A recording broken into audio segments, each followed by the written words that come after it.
ನಮ್ಮ ಸತ್ಯವೇದಗಳನ್ನು ನಾವು ತಂದಿದ್ದರೆ ಇವತ್ತು ಬೆಳಗಿನ ಮುಂಜಾನೆಯ ಅಧ್ಯಯನಕ್ಕಾಗಿ ಆದಿಕಾಂಡ 39ನೇ ಅಧ್ಯಾಯ.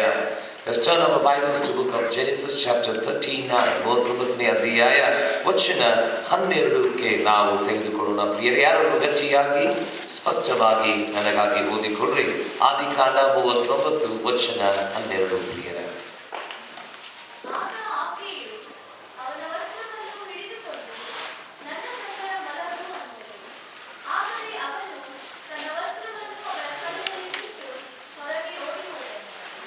Shall we pray? ಪ್ರಾರ್ಥನೆ ಮಾಡಿಕೊಳ್ಳೋಣ.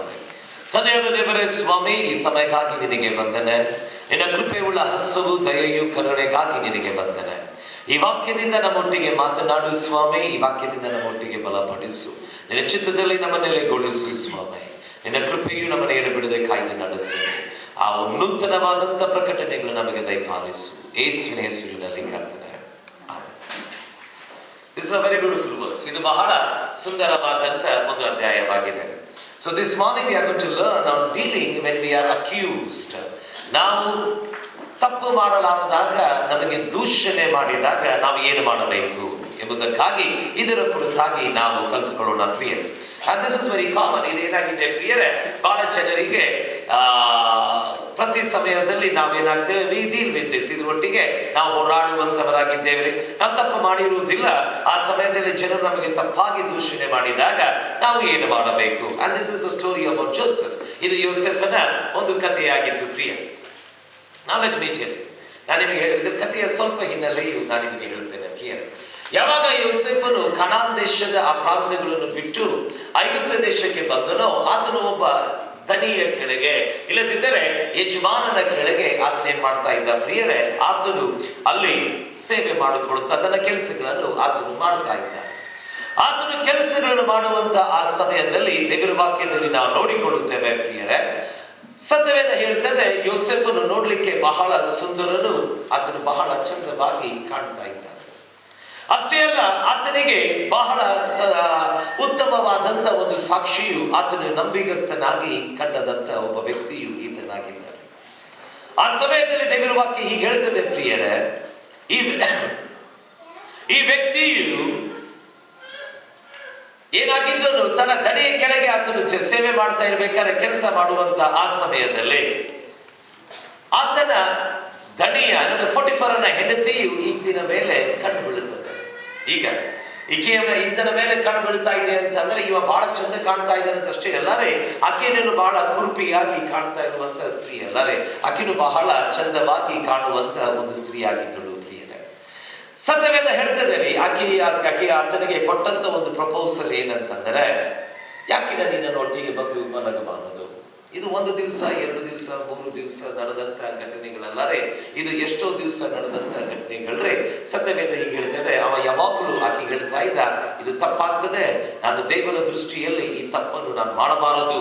ನನ್ನ ಯಜಮಾನನಿಗೆ ನಾನು ನಂಬಿಗಸ್ತನಾಗಿದ್ದೇನೆ, ನನ್ನ ಯಜಮಾನ ಎಲ್ಲಾ ನನ್ನ ಕೈಯಲ್ಲಿ ಕೊಟ್ಟಿದ್ದಾನೆ, ನಿನ್ನನ್ನು ಮಾತ್ರ ನನ್ನ ಕೈಯಲ್ಲಿ ಕೊಡಲಿಲ್ಲ, ಅದಕ್ಕಾಗಿ ನಾನು ಇದು ಮಾಡುವುದು ತಪ್ಪಾಗ್ತದೆ ಅಂತ ಆತನು ಹೇಳ್ತಾ ಬರಬೇಕಾದ್ರೆ, ಒಂದು ದಿವಸ ಮನೆಯಲ್ಲಿರುವಂತ ಎಲ್ಲಾ ಸೇವಕರು ಹೊರಗೆ ಹೋಗಿದ್ದರು ಅಂತ ಹೇಳಿ. ಅದರ್ಥವೇನಂತಂದ್ರೆ, ಈಕಿನೇ ಕಳಿಸಿರ್ಬೋದು ಏನಂತ, ಎಲ್ಲರೂ ಹೊರಗೆ ಹೋಗ್ರಿ, ಇವತ್ತೊಂದು ದಿವಸ ನೀವು ಎಲ್ಲರೂ ಸುಟ್ಟಿ ತಗೊಳ್ರಿ, ಯಾಕೆ ಅಂತಂದ್ರೆ ನನಗೆ ಒಂದು ಅರ್ಜೆಂಟ್ ಕೆಲಸಗಳಿದೆ ಅಂತ ಹೇಳಿ. ಇವ ಮಾತ್ರ ಮನೆಯಲ್ಲಿ ಒಬ್ಬನೇ ಇದ್ದಾನೆ. ಆ ಸಮಯದಲ್ಲಿ ಈಕಿ ಏನ್ ಮಾಡ್ತಾಳ್ರಿ, ಆತನ ಅಂಗಿಯನ್ನು, ಮೇಲಂಗಿಯನ್ನು, ಆ ಕೋಟನ್ನು ಹಿಡ್ಕೊಂಡು ಆಕೆ ಹೇಳ್ತಾನೆ, ನನ್ನ ಒಟ್ಟಿಗೆ ಮಲಗು ಬಾ ಅಂತಂದಾಗ ಸತ್ಯವೇದ ಹೇಳ್ತದೆ, ಈ ಕುಟುಂಬ ರೆಸಿಸ್ಟರ್. ಆತನ ಏನ್ ಮಾಡ್ತಾನೆ, ಆಕೆಯನ್ನು ತಡೆದು ನಿಲ್ಲಿಕ್ಕೆ ಆಗ್ಲಿ ಅಂತ ಕಾರಣ ಆಕೆಯ ಮೇಲಂಗಿಯನ್ನು, ಆಗ ಒಂದು ಕೋಟನ್ನು ಏನ್ ಮಾಡ್ತಾನೆ, ಬಿಟ್ಟು ಓಡಿ ಹೋಗಿ ಬಿಡ್ತಾನೆ ಪ್ರಿಯರೇ. ಅವಾಗ ಆಕೆ ಜೋರಾಗಿ ಗಟ್ಟಿಯಾಗಿ ಆಕೆ ಏನ್ ಮಾಡ್ತಾಳೆ, ಎಲ್ಲರಿಗೂ ಸೇರಿಸಿ ಹೇಳ್ತಾಳೆ, ಈ ವ್ಯಕ್ತಿ ಯಾರು, ಈ ಇಬ್ರಿಯನ್ನು ಕರ್ಕೊಂಡು ಬಂದಂತ ಈ ಇಬ್ರಿಯನು ನನಗೇನ್ ಮಾಡ್ತಾ ಇದ್ದಾನೆ, ನನ್ನನ್ನು ಬಲಾತ್ಕರಿಸಲಿಕ್ಕೆ ಆತನ ಪ್ರಯತ್ನ ಮಾಡಿದನು ಅಂತ. ಸತ್ಯ 3 ಜನರಿಗೆ ಗೊತ್ತಿತ್ತು. ಅಲ್ಲಿ ನಡೆದಂತ ಸತ್ಯ 3 ಜನರಿಗೆ ಗೊತ್ತಿತ್ತು. ಒಂದು ದೇವರಿಗೆ ಗೊತ್ತಿತ್ತು, 2ನೇದು ಫೋಟಿಫರ್ ಹೆಂಡತಿಗೆ ಗೊತ್ತಿತ್ತು, 3ನೇದು ಯೋಸೆಫನಿಗೆ ಗೊತ್ತಿತ್ತು. ಇಬ್ಬರಿಗೆ ಯೋಸೆಫನಂತೂ ಏನ್ ಮಾಡ್ಲಿಕ್ಕೆ ಸಾಧ್ಯವಿಲ್ಲ. ಆತನು ಏನಾಗಿದ್ದಾನೆ, ತನ್ನ ವಸ್ತ್ರವನ್ನು ಆಕೆ ಕೈಯಲ್ಲಿ ಬಿಟ್ಟಿದ್ದಾನೆ. ದೇವರು ಅದನ್ನು ನೋಡ್ತಾ ಇದ್ದಾನೆ. 3ನೇ ಒಬ್ಬ ವ್ಯಕ್ತಿಯು ಗಟ್ಟಿಯಾಗಿ ಚೀರಿ ಹೇಳ್ತಾ ಇದ್ದಾನೆ, ನನ್ನನ್ನು ಬಲಾತ್ಕರಿಸಲಿಕ್ಕೆ ಬಂದಿದ್ದಳು. ನಿನ್ನೆ ಒಬ್ಬರು ನನಗೆ ಈ ಒಂದು ಪ್ರಶ್ನೆ, ನಾನು ಇಲ್ಲಿಂದ ಸಭೆಯಿಂದ ಹೋಗ್ತಾ ಇರಬೇಕಾದ್ರೆ ನನಗೆ ಕೇಳಿದಂತ ಪ್ರಶ್ನೆ ಏನಂತಂದ್ರೆ, ಜನರು ನನಗೆ ತಪ್ಪಾಗಿ ಅರ್ಥ ಮಾಡಿಕೊಂಡು ಜನರು ನನ್ನ ಬಗ್ಗೆ ತಪ್ಪಾದ ಒಂದು ದೂರುಗಳನ್ನು ಹೇಳ್ತಾ ಇರಬೇಕಾದ್ರೆ ನಾನು ಏನನ್ನು ಮಾಡಲಿ? ಅವಾಗ ನನಗೆ ದೇವರು ಕೊಟ್ಟಂತ ಒಂದು ಪ್ರಕಟಣೆಯು ಇದಾಗಿದೆ ಪ್ರಿಯರೇ. So I was thinking it from a long time. ನೆನ್ನಿನ ದಿವಸದಿಂದ ನಾನು ಅದನ್ನು ಯೋಚನೆ ಮಾಡ್ತಾ ಮಾಡ್ತಾ ಮಾಡ್ತಾ ಅದನ್ನು ಬರ್ತಾ ಇದೆ ಪ್ರಿಯರೇ. And let me tell you, ಬಹಳ ಸಾರಿ ತಪ್ಪಿನಲ್ಲಿ ಸಿಕ್ಕೊಂಡಿರ್ತೇವೆ ಪ್ರಿಯರೇ. ಯಥಾರ್ಥವಾಗಿದ್ದರೂ ನಮ್ಮನೇನಾಗ್ತಾರೆ ತಪ್ಪಾಗಿ ದೂಷಣೆ ಮಾಡುವಂತವರು ಬಹಳ ಜನ ಇದ್ದೇ ಇರ್ತಾರೆ. ಕರೆಕ್ಟ್. ಅಂತ ಸಮಯದಲ್ಲಿ ನಾನೇನ್ ಮಾಡಬೇಕು? What should I do? How to deal with that? ಅದರೊಟ್ಟಿಗೆ ನಾನು ಹೇಗೆ ಪ್ರತಿಕ್ರಿಯೆ ತೋರಿಸ್ಬೇಕ್ರಿ? ಅದರೊಟ್ಟಿಗೆ ನಾನು ಹೇಗೆ ನಡೀಬೇಕ್ರಿ? ಯಾಕೆಂದ್ರೆ ಎಲ್ಲರೂ ನನ್ನ ಬಗ್ಗೆ ತಪ್ಪು ತಿಳ್ಕೊಳ್ಳುವಂತವ್ರೆ, ಎಲ್ಲರೂ ನನ್ನ ಬಗ್ಗೆ ತಪ್ಪು ತಿಳ್ಕೊಳ್ಳುವಂತವ್ರೆ. ಯಾಕೆ ಅಂತಂದ್ರೆ the misunderstanding started with the ಅಲ್ಲಿ ತಪ್ಪು ಅರ್ಥ ಬಂದಿದ್ದು ಯಾವಾಗ ಗೊತ್ತ್ರಿ? ಆತನ ಮೇಲಿನ ವಸ್ತ್ರವು ಆಕೆ ಕೈಯಲ್ಲಿ ಇದ್ದಿದ್ದ ಕಾರಣ. ನನ್ನ ಪ್ರಶ್ನೆ ಏನ್ ಬಂತಂತಂದ್ರೆ, ಎರಡು ಪ್ರಶ್ನೆಗಳು ಬಂತು. ಆತನ ಆಯ್ತು ಬಿಡು, ಯಾರು ನೋಡುವುದಿಲ್ಲ ಅಂತೇಳಿ ಒಟ್ಟಿಗೆ ಮಲಗಿದ್ರೆ ಈ ಸಮಸ್ಯೆ ಬರ್ತಿದ್ದೆ ಒಂದು. ಎರಡನೇದು, ಕೋಟನ್ನು ಹಾಕಿಕೊಂಡು ಓಡೋಗ್ಬಿಟ್ಟಿದ್ರೆ ಈ ಸಮಸ್ಯೆ ಬರ್ತಿದ್ದಿಲ್ಲ. ಯಾಕಂದ್ರೆ ಪ್ರೂಫ್ ಯಾವುದು ಇಲ್ಲ. ಈಗ ಏನಾಗಿದೆ ಗೊತ್ತ್ರಿ? ಪ್ರೂಫ್ ಕೈಯಲ್ಲಿದೆ, ಅದು ತಪ್ಪಾದ ಪ್ರೂಫ್ ಇದೆ. ಯಾರು ವಿಚಾರ ಮಾಡ್ತಾ ಇಲ್ಲ, ಎರಡು ಹಂತದಿಂದ ಯಾರು ವಿಚಾರ ಮಾಡ್ತಾ ಇಲ್ಲ, ನೇರವಾಗಿ ತಪ್ಪನ್ನೇ ಹಾಕುವಂತವರಾಗಿದ್ದಾರೆ. ನನ್ನ ಮಾತುಗಳು ಗಮನಿಸಿ. ಬಹಳ ಜನರು ನಿಮಗೆ ನೇರವಾಗಿ ದೂಷಣೆ ಮಾಡುವಂತವ್ರು. ಹೀಗೆ ಯೋಚನೆ ಮಾಡಬೇಡ್ರಿ, ನಾನು ಬಹಳ ಆತ್ಮೀಕನಾಗಿದ್ದೇನೆ, ಯಾರು ನನ್ನ ತಪ್ಪು ನೋಡುವುದಿಲ್ಲ. ಇಲ್ಲ, ನಿನ್ನ ಬಗ್ಗೆ ಬಹಳ ಜನರು ತಪ್ಪು ಮಾತನಾಡೋವರಲ್ಲಿ ಆ ತಪ್ಪು ಬರುವುದೇ ಪ್ರಿಯ. ಈಗ ಯಾವಾಗಲೂ ನೆನಪಿಟ್ಟುಕೊಳ್ಳ್ರಿ, ತಪ್ಪು ಮಾಡಿದಾಗ ನಿಜವಾಗಿ ನಿನ್ನ ಕಡೆಯಿಂದ ತಪ್ಪಾದಾಗ ಕ್ಷಮಾಪಣೆ ಕೇಳುವುದು ಬಹಳ ಉತ್ತಮ. ಹೌದು, ನಾನು ತಪ್ಪು ಮಾಡಿದ್ದೇನೆ, ನನ್ನನ್ನು ಕ್ಷಮಿಸುವಂತೆ, ಬಹಳ ಉತ್ತಮ.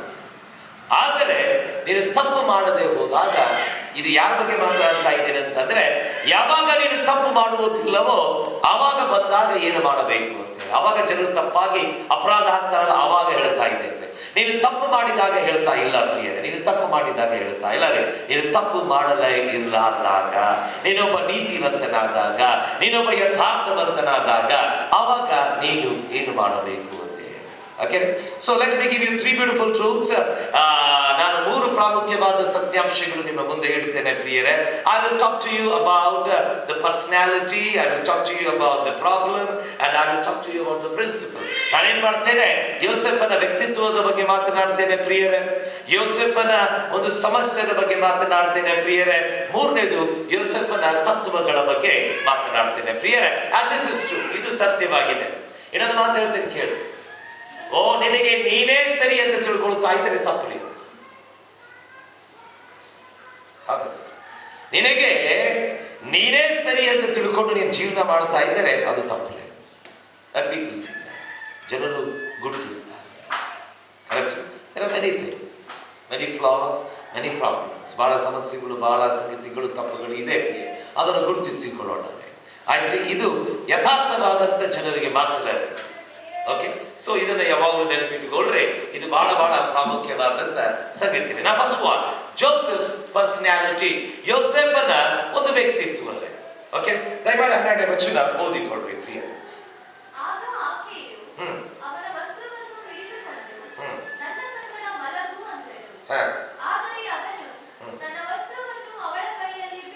ಸಾಕು, ಓಡಿ ಹೋದನು, ತನ್ನ ವಸ್ತ್ರಗಳನ್ನು ಅವಳ ಕೈಯಲ್ಲಿ ಬಿಟ್ಟು ಓಡಿ ಹೋದನು. ಎಲ್ಲ ಸಮಸ್ಯೆ ಚಾಲು ಹೋಗಿದ್ದು ಈ ವಸ್ತ್ರದಿಂದ. All the problems started because of the coat. ಸಮಸ್ಯೆ ಪ್ರಾರಂಭವಾಗಿದ್ದೆ ಈ ವಸ್ತ್ರದಿಂದ. ಕರೆಕ್ಟ್. ಈಗ ನನ್ನನ್ನು ಗಮನಿಸಿಕೊಳ್ತಾ ಬನ್ರಿ ಪ್ರಿಯರೇ. Now what did this coat represent? ಈ ವಸ್ತ್ರವು ಅದು ಏನನ್ನು ತೋರಿಸುತ್ತಾ ಇತ್ತು ಪ್ರಿಯರೇ? ಈ ವಸ್ತ್ರವು ಸತ್ಯವೇದದ ಪ್ರಕಾರ ಯೋಸೆಫನ ಕುರಿತಾಗಿ ಏನನ್ನು ಮಾತನಾಡುತ್ತಾ ಇತ್ತು, ಆತನ ಕುರಿತಾಗಿ ಏನನ್ನು ಹೇಳುತ್ತಾ ಇತ್ತು ಅಂತ ಗಮನಿಸಿದಾಗ ಅದು ಬಹಳ ಸತ್ಯಾಂಶಗಳು ಅದು ಹೇಳುವಂತದ್ದಾಗಿತ್ತು ಪ್ರಿಯರೇ. Now let me give you three things what this coat was speaking loudly. ಈ ಒಂದು ವಸ್ತ್ರವು ಮೂರು ಸತ್ಯಾಂಶಗಳು ಮಾತನಾಡುವುದನ್ನು ನಾವು ನೋಡುತ್ತೇವೆ ಪ್ರಿಯರೇ. ಮೂರು ಸತ್ಯಾಂಶಗಳು. ಈಗ ಪ್ರಿಯರೇ, ಯೋಚನೆ ಮಾಡ್ರಿ, ಈ ಬೆಳಗ್ಗೆ ಮುಂಜಾನೆ ಯೋಸೆಫನು, ಈಗ ನಿಮ್ಮ ಆಲೋಚನೆಗಳಲ್ಲಿ, ನಿಮ್ಮ ಗಮನಗಳಲ್ಲಿ ವಿಚಾರ ಮಾಡ್ರಿ. ಇವತ್ತು ಬೆಳಗ್ಗೆ ಮುಂಜಾನೆ ಯೋಸೆಫನು ಕೆಲಸಕ್ಕೆ ಬಂದಿದ್ದಾನೆ. ಕೆಲಸಗಾರರು ಒಬ್ಬರು ಮನೆಯಲ್ಲಿ ಕಾಣ್ತಾ ಇಲ್ಲ. ಯೋಚನೆ ಮಾಡಿ. ಕೆಲಸಗಾರರು ಒಬ್ಬರು ಮನೆಯಲ್ಲಿ ಕಾಣ್ತಾ ಇಲ್ಲ. ಬರ್ಬೇಕಾದ್ರೆ ಯೂಸೆಫನು ಸುಂದರವಾಗಿ ರೆಡಿಯಾಗಿ ಬರ್ತಾ ಇದ್ದಾನೆ. ಆತನೇನಾಗಿದ್ದಾನೆ, 44 ಕೊಟ್ಟಂತ ಒಂದು ಕೋಟನ್ನು ಹಾಕೊಂಡಿರಬಹುದ್ರಿ. ಆ ಕೋಟನ್ನು ಹಾಕಿಕೊಂಡು ಆತನ ಏನ್ ಮಾಡಿದ್ದಾನೆ, ಆ ಕೆಲಸಕ್ಕೆ ಬಂದಿದ್ದಾನೆ. and that represents that he was the servant of 44. ಅದೇ ತೋರಿಸ್ತಾ ಇರಬಹುದು ಗೊತ್ತ್ರಿ. ಆತನು 44 ಅನ್ನ ಒಬ್ಬ ಸೇವಕರು ಅಂತ ಹೇಳಿ ತೋರಿಸ್ತಾ ಇರಬಹುದು. ಆತನ ಮನೆಯಲ್ಲಿ ಬಂದರೆ ಅವಾಗ ಸೇವಕರು ಯಾರು ಇರಲಿಲ್ಲ. ಈಕಿ 44 ಹೆಂಡತಿಯು ಆತನನ್ನು ಕರೆದಾಗ ಆಕೆ ಹೇಳ್ತಾರೆ, ಬಂದು ನನ್ನ ಒಟ್ಟಿಗೆ ಮಲಗು ಅಂತಂದಾಗ ಆತನು ಬೇಡ ಅಂತಂದಾಗ ಆಕೆ ಏನ್ ಮಾಡಿದ್ದಾಳೆ, ಎಳ್ಕೊಂಡಿದ್ದಾಳೆ. ಎಳ್ಕೊಂಡಾಗ ಆತ ಏನ್ ಮಾಡಿದ, ಒಂದು ಭಾಗ ಎಳ್ಕೊಂಡಿರ್ಬೇಕು. ಯಾಕೆಂತಂದ್ರೆ 2 ಎಳ್ಕೊಂಡ್ರೆ ತಪ್ಪಿಸ್ಕೊಳ್ಲಿಕ್ಕೆ ಆಗೋದಿಲ್ಲ, 1 ಎಳ್ಕೊಂಡಿರಬಹುದು. ಆತನ ಏನ್ ಮಾಡ್ತಾನೆ ಗೊತ್ತರ, ಆಕೆಗೆ ಒಂದು ಭಾಗ ಗಟ್ಟಿ ಹಿಡಿದಾಗ ಇನ್ನೊಂದು ಭಾಗದಿಂದ ಬಿಡಿಸಿಕೊಂಡು ಆತನು ಓಡಿ ಹೋಗಿರ್ಬಹುದು. ಕೈಯಲ್ಲಿ ಕೋಟ್ ಇದೆ. ಈಗ ಆ ಕೋಟನ್ನು ಯಾವ ರೀತಿಯಾಗಿ ನೀವು ನೋಡ್ತೀರೋ ಅದರ ಮೇಲೆ ಬಿಟ್ಟಿದ್ದೀರಿ. ಒಂದು ಕಡೆ ಹೇಳ್ತದೆ ಆತನ ವ್ಯಕ್ತಿತ್ವ ಹೇಳ್ತಾ ಇದ್ದಾರೆ, ಇನ್ನೊಂದು ಕಡೆ ಆತನ ಸಮಸ್ಯೆಯನ್ನು ಹೇಳ್ತಾ ಇದ್ದಾರೆ. Okay, so let us first see what is his personality which represents the coat represents. ಈ ಕೋಟ್ ತೋರಿಸುವಂತ ಆತನ ವ್ಯಕ್ತಿತ್ವ ಏನಾಗಿದೆ? First one, it represents his faithfulness. ಅದು ಆತನ ನಂಬಿಗಸ್ತಿಕೆಯನ್ನು ತೋರಿಸುವಂತದ್ದಾಗಿದೆ. it represents its faithfulness. ಆತನ ನಂಬಿಗಸ್ತಿಕೆಯನ್ನು ತೋರಿಸುವಂಥದ್ದು ಆಗಿದೆ. ಈಗ ನನ್ನ ವಚನಗಳು ನೀವು ಓದ್ಕೊಳ್ತಾ ಬಂದರೆ ಬಹಳ ವಚನಗಳಿದೆ ಪ್ರಿಯರೇ. ಆ ಬಹಳ ವಚನಗಳು ಏನಾಗಿದೆ ಪ್ರಿಯರೇ, ನಾವು ತೋರಿಸ್ಕೊಳ್ಳಿಕ್ಕೆ ಆಗುವುದಿಲ್ಲ ರೀ. ಎಲ್ಲ ವಚನಗಳು ನಾನು ತೋರಿಸ್ಕೊಳ್ಳಿಕ್ಕೆ ಆಗುವುದಿಲ್ಲ ಪ್ರಿಯರೇ, ಯಾಕಂದ್ರೆ ಸಮಯ ಓಡೋಗ್ತಾ ಇದೆ. ನಾವು ಇಟ್ ರೆಪ್ರೆಸೆಂಟ್ಸ್ ಹಿಸ್ ಫೇತ್ಫುಲ್ನೆಸ್. ನಾವೆಲ್ಲ ಸತ್ಯವೇದ ಓದಿದ್ದೇವೆ ಪ್ರಿಯರೇ. ಸತ್ಯವೇದ ಏನ್ ಹೇಳ್ತದೆ ಗೊತ್ತ್ರಿ, ಯೋಸೇಫನು ಏನಾಗಿದ್ದನು, ಒಬ್ಬ ನಂಬಿಗಸ್ತಿಕೆಯ ಆಳಾಗಿದ್ದನು ಪ್ರಿಯರೇ. ಆತನು ಎಷ್ಟು ನಂಬಿಗಸ್ತನಾಗಿದ್ದೇನೆ ಅಂತಂದ್ರೆ 44 ಇದ್ದರು 44 ಇಲ್ಲದೆ ಇದ್ದರು ಆತನ ನಂಬಿಗಸ್ತಿಕೆಯನ್ನು ಆತನ ಎಂದಿಗೂ ಬಿಡಲಿಲ್ಲ. ಆತನ ಏನ್ ಮಾಡಿದ ಪ್ರಿಯರೇ, ಸತ್ಯವೇದದಲ್ಲಿ ನಾವು ನೋಡುವಾಗ ದೇವರ ವಾಕ್ಯ ಹೀಗೆ ಹೇಳ್ತದೆ, 44 ಇರ್ಲಾರ್ದಾಗ ಯೋಸೇಫರು ಏನ್ ಮಾಡಿದ, ಎಲ್ಲಾ ಸಂಗತಿಗಳು ತನ್ನ ಹತೋಟಿಯಲ್ಲಿ ತೆಗೆದುಕೊಂಡು ಆತನ ಜೀವನದ ಪ್ರತಿಯೊಂದು ಕೆಲಸಗಳು ನಡೆಸ್ತಾ ಇದ್ದ. ಆತನ ಮನೆಯ ಕೆಲಸಗಳು ನಡೆಸ್ತಾ ಇದ್ದ, ಆತನ ಹೊಲದ ಕೆಲಸಗಳನ್ನು ಆತನು ನಡೆಸ್ತಾ ಇದ್ದ ಪ್ರಿಯರೇ. ಆತನು ಒಬ್ಬ ನಂಬಿಗಸ್ತಿಕೆಯ ಆಳಾಗಿದ್ದನು ಪ್ರಿಯರೇ. ಈಗ ಪ್ರಿಯರೇ, ನಾನು ಇದನ್ನು ಆಲೋಚಿಸುತ್ತಾ ಇರಬೇಕಾದ್ರೆ ಯೋಸೇಫನು 3 ವ್ಯಕ್ತಿಗಳಿಗೆ ಬಹಳ ನಂಬಿಗಸ್ತನಾಗಿದ್ದ. He was faithful to 3 people. ಯಾವಾಗಲೂ ನಮ್ಮ ಜೀವಿತದಲ್ಲಿ ಈ 3 ವ್ಯಕ್ತಿಗಳಿಗೆ ಬಹಳ ನಂಬಿಗಸ್ತನಾಗಿರಬೇಕು. First one, you should be faithful towards God. ನೀನು ದೇವರಿಗೆ ನಂಬಿಗಸ್ತನಾಗಿರಬೇಕು. ಯಾರಿಗೂ ನಂಬಿಗಸ್ತನಾಗದೆ ಹೋದರೆ ಚಿಂತೆ ಇಲ್ಲ ಪ್ರಿಯರು. ಫಸ್ಟ್ ದೇವರಿಗೆ ನಂಬಿಗಸ್ತರಾಗೋದು ಕಲಿಬೇಕು. ಬಹಳ ಸಾರಿ ನಾನು ದೇವರಿಗೆ ನಂಬಿಗಸ್ತರಾಗಿಲ್ಲ ರೀ. We are never faithful to God. ನಾವು ದೇವರಿಗೆ ಎಷ್ಟೋ ಸಾರಿ ನಂಬಿಗಸ್ತರಾಗಿಲ್ಲ. ದೇವರು ನಮ್ಮ ನಂಬಿಗಸ್ತಿಕೆ ಕರೆದಾಗಲೂ ನಾವು ದೇವರಿಗೆ ನಂಬಿಗಸ್ತರಾಗಲಿಲ್ಲ. You need to be faithful to God. ಮೊದಲು ನೀನು ದೇವರಿಗೆ ನಂಬಿಗಸ್ತರಾಗಬೇಕು. Second one, you need to be faithful to the earthly masters. ನೀನು ಭೂಲೋಕದ ಯಜಮಾನನಿಗೆ ನಂಬಿಗಸ್ತರಾಗಿರಬೇಕು. ಅದು ಯಾರೇ ಆಗಿರಲಿ ಪ್ರಿಯರೇ, ನಿನ್ನ ಗಂಡನಾಗಿರಲಿ, ನಿನ್ನ ಹೆಂಡತಿಯಾಗಿರಲಿ, ನಿನ್ನ ಕೆಲಸ ಮಾಡುವಂತ ಒಬ್ಬ ಯಜಮಾನನೇ ಆಗಿರಲಿ, ಯಾರೇ ಆಗಿರಲಿ ಪ್ರಿಯರೇ, ನೀನು ಭೂಲೋಕದ ಆ ವ್ಯಕ್ತಿ ಯಜಮಾನನಿಗೆ ಯಾವಾಗಲೂ ನಂಬಿಗಸ್ತರಾಗಿರಬೇಕು ಪ್ರಿಯರೇ. ಅವರು ಕಾಣುತ್ತಾರೋ ಕಾಣದೇ ಇಲ್ಲರೇ ಪ್ರಿಯರೇ, ಅವರು ನಿನ್ನ ಮುಂದೆ ಇದ್ದಾರೋ ಇಲ್ಲೋ ಗೊತ್ತಿಲ್ಲ, ಆದರೆ ಅವರಿಗೆ ನೀನು ನಂಬಿಗಸ್ತರಾಗುವುದು ಬಹಳ ಪ್ರಾಮುಖ್ಯ ಪ್ರಿಯರೇ. ಹೌದು, ಇವತ್ತು ಎಷ್ಟೋ ಕೇಸ್ಗಳು ಇಂಥದ್ದು ಬರ್ತಿದೆ ಪ್ರಿಯರೇ. ಅವರೇನಾಗಿದ್ದಾರೆ, ತನ್ನ ಹೆಂಡತಿಯಾಗಲಿ ಗಂಡನಿಗಾಗಲಿ ನಂಬಿಗಸ್ತಕರು ಆಗಲಿಲ್ಲ ಪ್ರಿಯರೇ. ತಮ್ಮ ಯಜಮಾನರಿಗೆ ನಂಬಿಗಸ್ತಕರು ಆಗಲಿಲ್ಲ. ಎಷ್ಟೋ ಜನರು ಏನಾಗಿದ್ದಾರೆ, ಅಪನಂಬಿಗಸ್ತಕರು ಆಗಿದ್ದಾರೆ. They are unfaithful. ಮೊದಲನೇದು ದೇವರಿಗೆ ನಂಬಿಗಸ್ತಕನಾಗಿರಬೇಕು. ಎರಡನೇದು ನಿನ್ನ ಯಜಮಾನನಿಗೆ ನಂಬಿಗಸ್ತಕನಾಗಿರಬೇಕು. ಮೂರನೇದು ನಿನಗೆ ನೀನೇ ನಂಬಿಗಸ್ತಕನಾಗಿರಬೇಕು. You should be faithful to yourself. ಎಷ್ಟು ಮಂದಿ ನಿಮಗೆ ನೀವೇ ನಂಬಿಗಸ್ತಕರಾಗಿದ್ದೀರಿ? ನಿಮಗೆ ಗೊತ್ತಿದ್ದೇನೆ, ಎಷ್ಟೋ ಸಾರಿ ನಮ್ಮ ಮನಸ್ಸಾಕ್ಷಿಯು ನಮಗೆ ಹೇಳ್ತಾ ಇದೆ ನೀನು ನಂಬಿಗಸ್ತಕನಲ್ಲ. ನಿನ್ನ ಮನಸ್ಸಾಕ್ಷಿ, ನಿನ್ನ ಹೃದಯ ಹೇಳ್ತಾ ಇದೆ ನೀ ತಪ್ಪಾಗಿದ್ದಿ, ನೀನು ನಂಬಿಗಸ್ತಕನಲ್ಲ, ನೀ ದೇವರ ಮುಂದೆ ಅಲ್ಲ, ಅಷ್ಟೇ ಅಲ್ಲ, ನಿನಗೆ ನೀನೇ ನಂಬಿಗಸ್ತಕನಲ್ಲ. ಅದಕ್ಕಾಗಿ 1ನೇ ಯೋಹಾನದಲ್ಲಿ ಸತ್ಯವೇದ ಹೇಳ್ತದೆ, ನಿನ್ನ ಹೃದಯವೇ ನಿನ್ನನ್ನು ಖಂಡಿಸಿದರೆ ಅಂತ ಹೇಳ್ತದೆ. ಎಷ್ಟೋ ಸಾರಿ ನಮ್ಮ ಹೃದಯ ನಮ್ಮನ್ನು ಖಂಡಿಸುತ್ತಾ ಇದ್ದೇನೆ. ಎಷ್ಟೋ ಸಾರಿ ನನ್ನ ಹೃದಯ ಹೇಳ್ತದೆ ನೀನು ತಪ್ಪು ಮಾಡಿದಿ, ನಿನಗೆ ನೀನು ನಂಬಿಗಸ್ತಕನಲ್ಲ. ಪ್ರಿಯರೇ, ನಾವು ಮಾತಾಡ್ತೀನಿ ಕೇಳಿ. ದೇವರು ನಿನಗೆ ಹೇಳೋದು ಬೇಕಾಗಿಲ್ಲ, ಜನರು ನಿನಗೆ ಹೇಳೋದು ಬೇಕಾಗಿದ್ದಿಲ್ಲ. ಯಾವ ದಿವಸ ನೀನು ತಪ್ಪು ಮಾಡಿದ್ರು ನಿನ್ನ ಮನಸ್ಸಾಕ್ಷಿ ನಿನಗೆ ಹೇಳ್ತದೆ ನೀನು ತಪ್ಪು ಮಾಡ್ತಾ ಇದ್ದೆ ಅಂತ. ಮಾತಾಡಿಲ್ಲ. ಸತ್ಯವೇದ ಒಂದು ಕಡೆ ಹೇಳ್ತಿದ್ದ ಗೊತ್ತೇ, ಅವರ ಮನಸ್ಸಾಕ್ಷಿಗೆ ಅವರು ಬಲಿ ಕೊಟ್ಟಿದ್ದಾರೆ ಅಂತ. ಬರಿ ಕೊಟ್ಟಿದ್ದ ಅರ್ಥ ಏನು ಗೊತ್ತೇ, ಆ ಮನಸ್ಸಾಕ್ಷಿಗೆ ಮಾತಾಡ್ಲಿಕ್ಕೆ ಬಿಡ್ಲಿಲ್ಲಾರೆ, ಅವರ ಹೃದಯ ಒಟ್ಟಿಗೆ ಮಾತಾಡ್ಲಿಕ್ಕೆ ಬಿಡ್ಲಿಲ್ಲಾರೆ. ಅವ್ರೇನ್ ಮಾಡಿದ್ರು, ಅವ್ರು ಮಾಡಿದಂತ ತಪ್ಪುಗಳನ್ನು ಮನಸ್ಸಾಕ್ಷಿ ಹೇಳಿದ್ರು, ಮತ್ತದನ್ನ ಮಾಡ್ಕೊಂತ ಮಾಡ್ಕೊಂತ ಮಾಡ್ಕೊಂತ ಅದಕ್ಕೆ ಬರಿ ಕೊಟ್ಟರು ಅಂತ ಹೇಳ್ತಾರೆ. ನಿನಗೆ ನೀನೇ ನಂಬಿಗಸ್ತನಾಗಿದ್ದೀರಿ. ಜೋಸೆಫ್ ಯೂಸಫನ ಇದ್ದಾರೆ. ದೇವರಿಗೆ ನಂಬಿಗಸ್ತನಾಗಿದ್ದನು, ಯಜಮಾನರಿಗೆ ನಂಬಿಗಸ್ತನಾಗಿದ್ದನು, ತನಗೆ ತಾನೇ ನಂಬಿಗಸ್ತ. ಅದಕ್ಕಾಗಿ ಆಕೆಗೆ ಒಂದು ಮಾತು ಹೇಳ್ತಾನೆ, ಇಂಥ ಮಹಾ ದೊಡ್ಡ ಅಪರಾಧವನ್ನು ನಾನು ಹೇಗೆ ಮಾಡಲಿ? Why how can I do that? I need to be faithful to God. ನಾನು ದೇವರಿಗೆ ನಂಬಿಗಸ್ತನಾಗಿರ್ಬೇಕು, ನಾನು ಹೇಗೆ ಮಾಡಲಿ? ಬಹಳ ಚಂದ ಪದಗಳು ಓದಿಕೊಡಿ, ಹಿಂದಿನ ವಚನಗಳು. ನಾನು ಸಮಯ ಎಲ್ಲ ತೋರಿಸ್ಲಿಕ್ಕೆ ಎಲ್ಲ ತೋರಿಸ್ತಾ ಇದ್ದೆ. He was faithful. ಆ ಹಾಕಿದಂತ ವಸ್ತ್ರವು ಆತನ ನಂಬಿಗಸ್ತನಾಗಿದೆ ಅಂತ ತೋರಿಸಿದ್ರೆ. Second one, it revealed his faith. ಎರಡನೇದು ಪ್ರಿಯರೇ, ಆತನ ದಯೆಯನ್ನು ತೋರಿಸಿತು. ಪ್ರಿಯರೇ, ಆತನ ದಯೆಯನ್ನು ತೋರಿಸಿತು. ಈಗ ಪ್ರಿಯರೇ, ನೆನಪಿಟ್ಟುಕೊಳ್ಳ್ರಿ, ನಿಮ್ಮ ಕಡೆ ಒಬ್ಬ ನಂಬಿಗಸ್ತಿಕೆಯ ವ್ಯಕ್ತಿಯು ಇದ್ದಾನೆ. ಆತನೇನಾಗಿದ್ದಾನೆ, ನಿನಗೆ ಎಡಬಿಡದೆ ಆತನೇನ್ ಮಾಡ್ತಾ ಇದ್ದಾನೆ, ನಿನ್ನ ಒಟ್ಟಿಗೆ ಸೇವೆ ಮಾಡ್ತಾ ಇದ್ದಾನೆ, ಇಲ್ಲ ಕೆಲಸ ಮಾಡ್ತಾ ಇದ್ದಾನೆ. ಪ್ರಿಯರೇ, ಆತನ ನಂಬಿಗಸ್ತನಾಗಿರ್ಬೇಕಾದ್ರೆ many times we show them favour and that is common. ಬಹಳ ಸಾರಿ ಅವರಿಗೆ ನಾವೇನ್ ಮಾಡ್ತೇವೆ, ದಯೆಯನ್ನು ತೋರಿಸ್ತೇವೆ. ಯಾಕಂದ್ರೆ ಅದು ಸ್ವಾಭಾವಿಕವಾಗಿದೆ, ಅದು ಸ್ವಾಭಾವಿಕವಾಗಿದೆ. ಈಗ ವಿಚಾರ ಮಾಡೋಣ ಪ್ರಿಯ. ನನಗೆ ಎರಡು ಮಕ್ಕಳಿದ್ದಾರೆ. ಆ ಎರಡು ಮಕ್ಕಳಲ್ಲಿ ಒಬ್ಬಳು ಬಹಳ ನಂಬಿಗಸ್ತಿಗೆ ಹೇಳಿದ್ದನ್ನೆಲ್ಲ ಮಾಡ್ತಾ ಇರ್ಬೇಕಾದ್ರೆ I love to show the favour to them.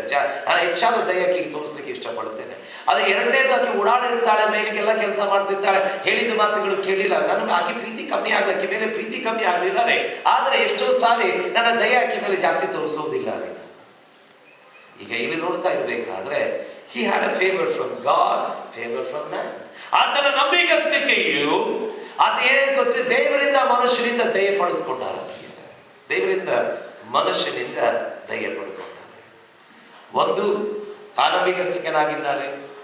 ಎರಡನೆಯದು, ಆ ನಂಬಿಗಸ್ತಿಕೆ ಆತನಿಗೆ ದೇವರು ಮತ್ತು ಮನುಷ್ಯನಿಂದ ದಯೆ ಹೊಂದಿಕೊಳ್ಳುವ ಹಾಗೆ ಅದು ಮಾಡಿಕೊಂಡಿತ್ತು. ಪ್ರಿಯರೇ, let me take it to the third part. ನಾನು ಹೆಚ್ಚಾದ ಸಮಯ ಮೂರನೇ ಪಾಯಿಂಟ್ ನಲ್ಲಿ ಕಳಲಿಕ್ಕೆ ಇಷ್ಟಪಡ್ತೇನೆ ಪ್ರಿಯರೇ. ಯಾಕೆಂತಂದ್ರೆ ಇನ್ನು ಅಲ್ಲಿ ನಾವು ಕಲಿಬೇಕಾಗಿದೆ. Third one, it represented his future. ಅದು ಆತನ ಭವಿಷ್ಯವನ್ನು ತೋರಿಸುವಂತದ್ದಾಗಿತ್ತು ಪ್ರಿಯರೇ.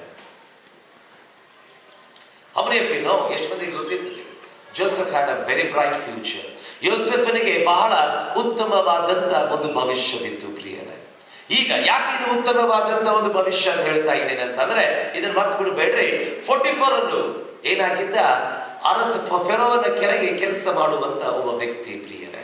ಫೆರೋವನ ಅಧೀನತೆಯಲ್ಲಿ ಇದ್ದಂತ ಒಬ್ಬ ವ್ಯಕ್ತಿಯಾಗಿದ್ದಾನೆ, ಒಂದು ಅಧಿಕಾರದಲ್ಲಿ ಇದ್ದಂತ ಒಬ್ಬ ವ್ಯಕ್ತಿಯಾಗಿದ್ದಾನೆ. ಈಗ ವಿಚಾರ ಮಾಡ್ರಿ, ನಾನು ಒಂದು ಅಧಿಕಾರದಲ್ಲಿ ಇದ್ದಂತ ವ್ಯಕ್ತಿಯಾಗಿದ್ದರೆ ನಾಳೆ ನನ್ನ ಕೆಳಗೆ ಯಾರೊಬ್ಬರು ನಂಬಿಗಸ್ತಕರ ಕೆಲಸ ಮಾಡ್ತಾ ಇರ್ಬೇಕಾದ್ರೆ ನಾನು ಏನ್ ಬಯಸ್ತೇನೆ ಗೊತ್ತೇ, ನನ್ನ ಅಧಿಕಾರದಲ್ಲಿ ಯಾರಿದ್ದಾರೋ ಅವರನ್ನು ತೆಗೆದುಕೊಂಡು ನಾನು ಮೇಲಿನ ಅಧಿಕಾರಿಗೊಟ್ಟಿಗೆ ಸಂಪರ್ಕ ಮಾಡಲಿಕ್ಕೆ ಯಾವಾಗಲೂ ಹೆಚ್ಚಾಗಿ ಆಲೋಚನೆ ಮಾಡ್ತೀನಿ. ಯಾಕೆಂತಂದ್ರೆ ಅವರ ಭವಿಷ್ಯವು ಉಜ್ವಲವಾಗಿರಲಿ ಅಂತ ಹೇಳಿ. ಯೋಸೆಫನ ಭವಿಷ್ಯವು ಬಹಳ ಉಜ್ವಲವಾಗಿತ್ತು ಪ್ರಿಯರೇ. He had a very beautiful bright future.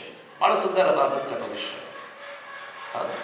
ಯಾಕೆ ಅಂತಂದ್ರೆ 44 ಅನ್ನು ಅರಸನ ಕೆಳಗೆ ಕೆಲಸ ಮಾಡ್ತಾರೆ.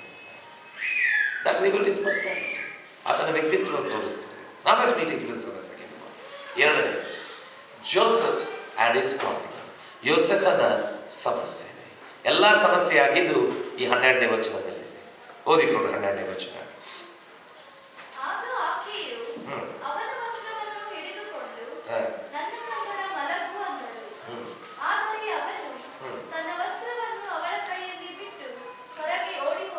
ಈಗ now this is where all the problem starts. ಎಲ್ಲ ಸಮಸ್ಯೆ ಚಾಲುವಾಗಿದ್ದೆ ಇಲ್ಲಿನಿಂದಾನೆ. ಒಂದು ಕಡೆ ನಿನ್ನ ನಂಬಿಗಸ್ತಿಕೆ ಇದೆ, ನೆನಪಿಟ್ಟುಕೊಂಡು ನಿನ್ನ ಅಪನಂಬಿಗಸ್ತಿಕೆ ಅಂತ ಹೇಳ್ತಾ ಇಲ್ಲ ನಾನು. ಒಂದು ಕಡೆ ನಿನ್ನ ನಂಬಿಗಸ್ತಿಕೆ ಇದೆ, ಎರಡನೇ ಕಡೆ ನಿನ್ನ ದಯವಿದೆ, ಮೂರನೇ ಕಡೆ ನಿನಗೆ ಉಜ್ವಲವಾದ ಭವಿಷ್ಯವಿದೆ. ಅದರ ಮಧ್ಯದಲ್ಲಿ ಒಂದು ಸಮಸ್ಯೆ ಪ್ರಾರಂಭವಾಗ್ತದೆ. ಒಂದು ಸ್ತ್ರೀ ಆತನ ಬಳಿಗೆ ಬಂದು ಏನ್ ಹೇಳ್ತಾಳೆ, ನೀನು ನನ್ನ ಒಟ್ಟಿಗೆ ಮಲಗು ಅಂತ ಹೇಳಿ. ಅದನ್ನ ಬೇಡ ಅಂತ ಹೇಳಿ ಆಕೆನ ತಲೆ ಹಾಕಿದಾಗ ಆಕೆ ಏನ್ ಮಾಡಿದ ಗೊತ್ತ್ರಿ, ಒಂದು ವಸ್ತ್ರದ ಒಂದು ಭಾಗ ಹಿಡಿದಿರ್ಬೋದ್ರೆ ಅದನ್ನ ಬಿಡಿಸ್ಕೊಂಡು ಆತನ ಏನ್ ಮಾಡ್ತಾನೆ, ವಸ್ತ್ರ ಹಾಕಿ ಕೈಯಲ್ಲಿ ಬಿಟ್ಟು ಓಡಿ ಹೋಗ್ಬಿಡ್ತಾನೆ. ಈಗ ನನಗೆ ನಿನಗೆ ಏನ್ ಗೊತ್ತಿದೆ ಗೊತ್ತ್ರಿ, ವಸ್ತ್ರ ಯಾರ ಕೈಯಲ್ಲಿದೆ, ಯಾಕೆ ಇದೆ ಅಂತ ನನಗೆ ನಿನಗೂ ಗೊತ್ತಿದೆ. ಆದ್ರೆ ಅಲ್ಲಿ ಸುತ್ತಲೂ ಇದ್ದಂತ ಜನರಿಗೆ ಯಾರಿಗೂ ಗೊತ್ತಿಲ್ಲ ಯಾಕೆ ಈ ವಸ್ತ್ರ ಆಕೆ ಕೈಯಲ್ಲಿದೆ. ಆಕೆ ಏನ್ ಹೇಳ್ತಾಳೋ ಅದೇ ಸತ್ಯ. ಪ್ರಿಯರೇ, ಬಹಳ ಸಾರಿ ನಿನ್ನ ಹಿಂದೆ ಮಾತನಾಡುವಂತವರು ಎಷ್ಟೋ ಸಾರಿ ನಿನ್ನ ತಪ್ಪನ್ನು ಎತ್ತಿ ತೋರಿಸ್ತಾ ಇರಬೇಕಾದ್ರೆ ಅದು ಅರ್ಥವೇನಂತಂದ್ರೆ ಅವರು ಅದೇ ಸಮಸ್ಯೆಯಲ್ಲಿ ಇದ್ದಾರೆ ಅಂತ ಹೇಳಿ. ಅರ್ಥ ಆಗತ್ತೈತ್ರಿ? ಸಿಂಪಲ್. ಲಕ್ಷ ಕೊಟ್ಟು ಕೇಳಿ. ಇವತ್ತು ಯಾರೋ ಒಬ್ಬರು ಬಂದು ಇವ ಹಿಂಗೆ ಇದ್ದಾನೆ, ಇವನ ಜೀವಿತ ಹಿಂಗೆ ಇದೆ ಅಂತೇಳಿ ಆತನ ಹೇಳ್ತಾ ಇರಬೇಕಾದ್ರೆ, ಸುಳ್ಳು ಹೇಳ್ತಾ ಇರಬೇಕಾದ್ರೆ, ಸರಿ ಹೇಳ್ತಾ ಇರಬೇಕಾದ್ರೆ ಅಂತ ಹೇಳಿಲ್ಲ. ಯಾಕಂದ್ರೆ ಸರಿ ಹೇಳುವವರು ಎಲ್ಲರೂ ಹೇಳುವುದಿಲ್ಲವೇ, ಪರ್ಟಿಕ್ಯುಲರ್ ಜನರಿಗಷ್ಟೇ ಹೇಳ್ತಾರೆ. ಸುಳ್ಳು ಹೇಳುವವರು ಎಲ್ಲರಿಗೂ ಹೇಳ್ತಾರೆ. ನಿಮ್ಗೆ ಗೊತ್ತಿದ್ದಾರೆ, ಅಬ್ಸರ್ವ್ ಮಾಡಿ ನೋಡಿ. ಸತ್ಯ ಬಹಳ ಜಲ್ದಿ ಹರಡೋದಿಲ್ಲ, ಸುಳ್ಳು ಬಹಳ ಜಲ್ದಿ ಹರಡುತ್ತದೆ. ಹೌದಲ್ಲ? ಯಾವಾಗ ಅದನ್ನ ಅರ್ಥ ಮಾಡಿಕೊಂಡು ಇವತ್ತು ಒಂದು ಏನೋ ಒಂದು ಸಂಗತಿ ನೀವು ಸುಳ್ಳು ಬಹಳ ವೇಗವಾಗಿ ಹರಡುತ್ತದೆ ಅಂತಂದ್ರೆ ಒಂದು ನಿಮಿಷ ಯಾವಾಗಲೂ ಆಲೋಚನೆ ಮಾಡಿ ನೋಡ್ರಿ, ಇದು ಯಾರಿಂದ ಬಂದಿದೆ, ಇದರ ಮೂಲ ಯಾರು, ಓಕೆ, ಇದನ್ನು ಸೃಷ್ಟಿಸಿದವರು ಯಾರು, ಯಾರಿಗೆ ಯಾರು ಹೇಳಿದರು ಅಂತ ಹೇಳಿ ಅವ್ರು ನೋಡ್ರಿ. ಅದು ಒಂದು ಸುಳ್ಳುಗಾರನು ಇನ್ನೊಂದು ಸುಳ್ಳುಗಾರನಿಗೆ ಹೇಳಿರ್ತಾರೆ. ಒಪ್ತೀರಿ? ಒಪ್ಪಬೇಕು. ಯಾಕಂದ್ರೆ ನೀವು ಮಾಡಿರಂತ ಕೆಲಸ ಸ್ವಲ್ಪ ಜನ ಮಾಡಿದ್ದೀರಿ. ಈಗ ನಿನಗೆ ಬಂದು ಯಾರೋ ಒಬ್ಬರು ಈಕಿ ಹಿಂಗೆ ಇದ್ದಾಳೆ, ಈಕಿ ಜೀವನನೇ ಹಿಂಗೆ ಅಂತ ಒಬ್ರು ಹೇಳಿದ್ದಾರೆ. ಕರೆಕ್ಟ್? ಎಕ್ಸಾಕ್ಟ್ಲಿ ನಾನು ನೋಡ್ತಾ ಇರ್ಬೇಕಾದ್ರೆ ಆಕೆ ಯಾರ ಬಗ್ಗೆ ಬಟ್ಟು ತೋರಿಸ್ತಾಳೆ, ಅವ ಯಾರ ಬಗ್ಗೆ ಬಟ್ಟು ತೋರಿಸ್ತಾ ಇದ್ದಾನೋ ಎಕ್ಸಾಕ್ಟ್ಲಿ ಅವರು ಅದೇ ಸಮಸ್ಯೆದಲ್ಲಿ. ಈಗ ಈಕೆ ಏನ್ ಹೇಳಿದ್ದಾಳೆ ಗೊತ್ತೇ, ಈಕೆ ಜೋರಾಗಿ ಗಟ್ಟಿಯಾಗಿ ಅರುಚುತ್ತಾ ಹೇಳಿದೇನಂತಂದ್ರೆ, ಈ ಹಿಬ್ರಿಯನು ಆತನ ಏನ್ ಮಾಡಿದ್ದಾನೆ, ನನ್ನನ್ನು ಬಲತ್ಕರಿಸಲಿಕ್ಕೆ ಬಂದಿದ್ದಾನೆ. ಆಕೆ ಯಾಕೆ ಹೀಗೆ ಹೇಳಿಲ್ಲಾರೆ, ನಾನು ಆತನಿಗೆ ಮಲಗಲಿಕ್ಕೆ ಕರೆದ ಆತನ ಬಿಟ್ಟು ಹೋಗಿದ್ದಾನೆ ಅಂತ ಯಾಕೆ ಹೇಳಿಲ್ಲ? ಆಕೆ ಸತ್ಯ ಇದೆ, ಸತ್ಯ ಇರಲಿಲ್ಲ. ಬಹಳ ಸಮಸ್ಯೆಗಳಿದೆ.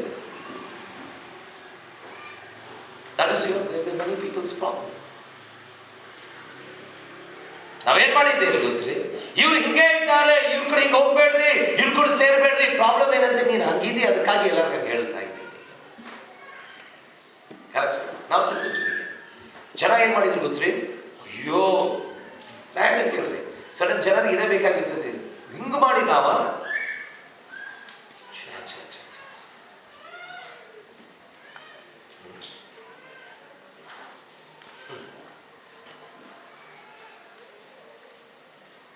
ಇತ್ತೀಚೆಗೆ ನನಗೊಂದು ಫೋನ್ ಬಂದಿತ್ತು. Actually there was some problem, ಒಂದು ಸಮಸ್ಯೆ ಇತ್ತು. ಸಮಸ್ಯೆ ಇದ್ದಲ್ಲಿ ಐ ಹ್ಯಾಡ್ ಗಾಟ್ 3 ವಿಡಿಯೋಸ್, ನನಗಿಂತ 3 ವಿಡಿಯೋ ಸಿಕ್ಕಿದ್ರಿ. ಒಬ್ಬ ವ್ಯಕ್ತಿಯು ಇಲ್ಲಿ ಹುಬ್ಳಿಗೆ ಬಂದು ತನ್ನ ಬಗ್ಗೆ ಏನೋ ಒಂದು ಹೇಳಿಕೊಂಡು ಪ್ರವಾದನೆ ಮಾಡುತ್ತಾ ಎಲ್ಲರಿಗೂ ಇದು ಮಾಡ್ತಾ, ಆಮೇಲೆ ಏನು ಮಾಡಿದ ಗೊತ್ತ್ರಿ, ಈ ವಾಸ್ ಇನ್ವಾಲ್ಡ್ ಇನ್ ಒಂದು ಪಾಪದ ವಿಷಯದಲ್ಲಿ ಸಿಕ್ಕೊಂಡಿದ್ರು. ಅದು ವಿಡಿಯೋ ಏನಾಯ್ತು ಗೊತ್ತ್ರಿ, ನಮಗೆ ಸಿಕ್ತ್ರಿ, ಅದು ಕೈಯಲ್ಲಿ ಸಿಕ್ಕಿದಾಗ ನಾ ಏನು ಮಾಡಿದ್ದೆ, ಅವ್ರಿಗೆ ಆತನ ಕರೆದು ಮಾತಾಡಿಸಿ ಆತನಿಗೆ ಒಂದು ಹೇಳಿದೆ, ಈ ವಿಡಿಯೋ ನನ್ನ ಕಡೆಯಿಂದ ಎಲ್ಲೂ ಹೋಗೋದಿಲ್ಲ, ಅದು ನನ್ನ ಕಡೆ ಇರ್ತದೆ, ನೀ ಏನು ಚಿಂತೆ ಮಾಡಬೇಡ, ಆದರೆ ಅಲ್ಲಿ ನೀ ಏನು ಮಾಡು, ಹಿಂದಿನ ಸಂಗತಿಗಳು ಅಂತ ಆತನಿಗೆ ಹೇಳಿ ಕಳಿಸಿದ್ದೇನೆ. ಹೇಳಿ ಕಳಿಸಿ ಆದ ಸ್ವಲ್ಪ ದಿವಸಗಳ ಆದ ನಂತರ ನನಗೆ ಬಹಳ ಜನರ ಫೋನ್ ಕಾಲ್ ಬಂತು ರೀ. ಬಳ್ಳಾರಿಯಿಂದ ಬಂತು, ಕೊಡಗುದಿಂದ ಬಂತು, ಮುಂಬೈದಿಂದ ಬಂತು, ಬ್ಯಾಂಗ್ಳೂರಿಂದ ಬಂತು, ಬೇರೆ ಬೇರೆ ಬೇರೆ ಬೇರೆ ಭಾಗದಿಂದ ಬಂತು. ಅಯ್ಯೋ ಪಾಸ್ಟ್ರೇ ಹಿಂಗಿದೆ, ಅಯ್ಯೋ ಪಾಸ್ಟ್ರೇ ಹಂಗಿದೆ ಅಂತ. And I had A question. ನನಗೊಂದು ಪ್ರಶ್ನೆ ಇದ್ದರೆ, ಇವರು ಯಾಕೆ ಎಲ್ಲರೂ ನನಗೆ ಫೋನ್ ಮಾಡ್ತಾ ಇದ್ದಾರೆ? ಈ ವಿಡಿಯೋ ನಾನು ಯಾರಿಗೂ ಶೇರ್ ಮಾಡಿಲ್ಲಲ್ಲ, ಇವ್ರಿಗೆ ಹೇಗೆ ಗೊತ್ತಾಯಿತು?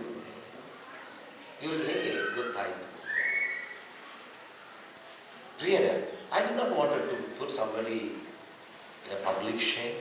ಒಂದು ನಾಚಿಕೆಗೆ ಒಳಗಾಗಲಿಕ್ಕೆ ನಾನು ಅವ್ರಿಗೆ ಇಷ್ಟಪಡಲಿಲ್ಲ. I want to hide. ಆದ್ರೆ ಜನ ಏನ್ ಮಾಡಿದ್ರು ಗೊತ್ತ್ರಿ, ಯಾರ್ಯಾರಿಗೆ ಯಾರು ನನಗೆ ಕಳಿಸಿದ್ದನೋ ಆಮೇಲೆ ಅಲ್ಲಿಂದ ಯಾರ್ಯಾರಿಗೆ ಹರಡು ಹೋಯ್ತೋ ಅದು ಯಾರು ಮುಡ್ತೋ ಗೊತ್ತಿಲ್ರಿ ನನಗೆ, ಯಾರು ಕಳಿಸಿದ ನನಗೆ ಗೊತ್ತಿಲ್ಲ. ಆದ್ರೆ ಎಲ್ಲರೂ ನನಗೆ ಫೋನ್ ಮಾಡಿ ಕೇಳ್ತಾ ಇರಬೇಕಾದ್ರೆ ನಾ ಹೇಳಿದೆ ಇವತ್ತಿಗೂ ಆ ವಿಡಿಯೋ ಇದೆ, ಅದನ್ನ ನನ್ನ ಮಕ್ಕಳು ನೋಡೋಕೆ ಆಗೋದಿಲ್ಲ. ಯಾಕಂತಂದ್ರೆ ಅದನ್ನ ಏನ್ ಮಾಡಿದ್ದೇನೆ, ಹೈಡ್ ಮಾಡಿದ್ದೀನಿ, ಎಲ್ಲಿ ಮುಚ್ಚಿದ್ದೆ ನನಗೂ ಗೊತ್ತಿಲ್ಲ, ಅದು ಹೋಗೋದಿಲ್ಲ. ಎಲ್ಲರೂ ಏನ್ ಮಾಡ್ತಾ ಇದ್ದಾರೆ ಗೊತ್ತ್ರಿ, ಪಾಪ ಆತನ ಹೆಂಡತಿಗೆ ಬೈತಾ ಇದ್ದಳು, ಅದು ಮಾಡ್ತಾ ಇದ್ಳು. ಅವರು ಅಳ್ತಾ ಕಾಲ್ ಮಾಡಿ, ಫಸ್ಟ್ರೇ ನನಗೆ ಸಾಕಾಗಿದೆ, ನನಗೆ ಜೀವನಗಳು ಸಾಕಾಗಿದೆ. ನಾನು ಕೇಳಿದ್ದೀನಿ ಅಂದರೆ ಈ ವಿಡಿಯೋನು ಹರಡಿಸಿದವರು ಯಾರು ಗೊತ್ತಿಲ್ಲ ಮಾಸ್ಟರ್. ಅವಾಗ ನಾನು ವಿಚಾರ ಮಾಡಿದೆ, ಸ್ವಾರ್ಥ ಜಾಸ್ತಿ ಸಾರೋಗಿಲ್ವೇ? ಈ ಚಾಣದ ಮಾತು, ಈ ಸುಳ್ಳು ಮಾತುಗಳು, ಇವ್ರಿಗೆ ಏನು ಬೇಕಾಗಿದೆಯೋ, ಇದು ಎದಕ್ಕಾಗಿ ಇವ್ರಿಗೆ ಆಸೆ ಇದೆಯೋ ಅದನ್ನು ಬಹಳ ಜಲ್ದಿ ಹರಡಿಸ್ತಾರೆ. Many people whet their lust by speaking that lust to somebody else. ಬಹಳ ಜನರು ತಮ್ಮ ಆ ಆಶಯಗಳನ್ನು, ದುರಾಶಯಗಳನ್ನು, ಸಂಗತಿಗಳು ಏನ್ ಮಾಡಿದ್ದಾರೆ ಗೊತ್ತೇ, ಬೇರೆಯವರಿಗೆ ಹೇಳುವುದರ ಮೂಲಕ ಅದನ್ನ ಹಸಿವೆಯನ್ನು ಪೂರೈಸಿಕೊಂಡಿದ್ದಾರೆ. ಅಷ್ಟು ಹರಡಿದೆ, ಸಿಕ್ಕಾಪಟ್ಟೆ ಜನರಿಗೆ ಹರಡಿದೆ.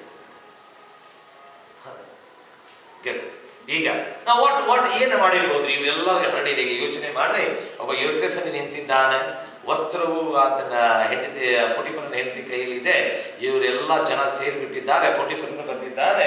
ಈಗ ಮುಂದಿನ ಸತ್ಯಾಂಶ ಹೆಂಗಿರಬಹುದು? ನಾವು let me tell you some things. ಈಗ ಗಮನಿಸಿ. First one, people questioned his faithfulness. ಜನರು ಆತನ ನಂಬಿಕಸ್ತಿಗೆ ಪ್ರಶ್ನೆ ಹಾಕಿದ್ದಾರೆ. ಜನರು ಏನ್ ಮಾಡಿದ್ರು ಗೊತ್ತ್ರಿ, ಆತನ ನಂಬಿಗಸ್ತಿಕೆಗೆ ಪ್ರಶ್ನೆ ಹಾಕಿದ್ದಾರೆ.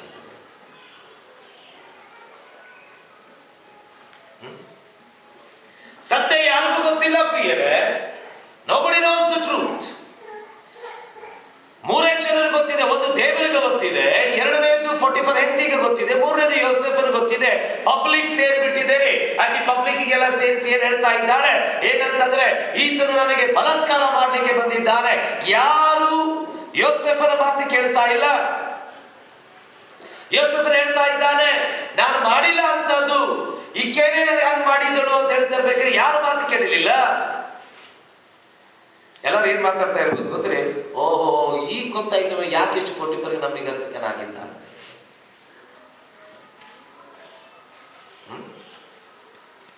ಹೌದು, ಈಗ ಜನ ಹೇಳ್ತಾ ಇರ್ಬೋದ್ರಿ, now we know why he was so faithful.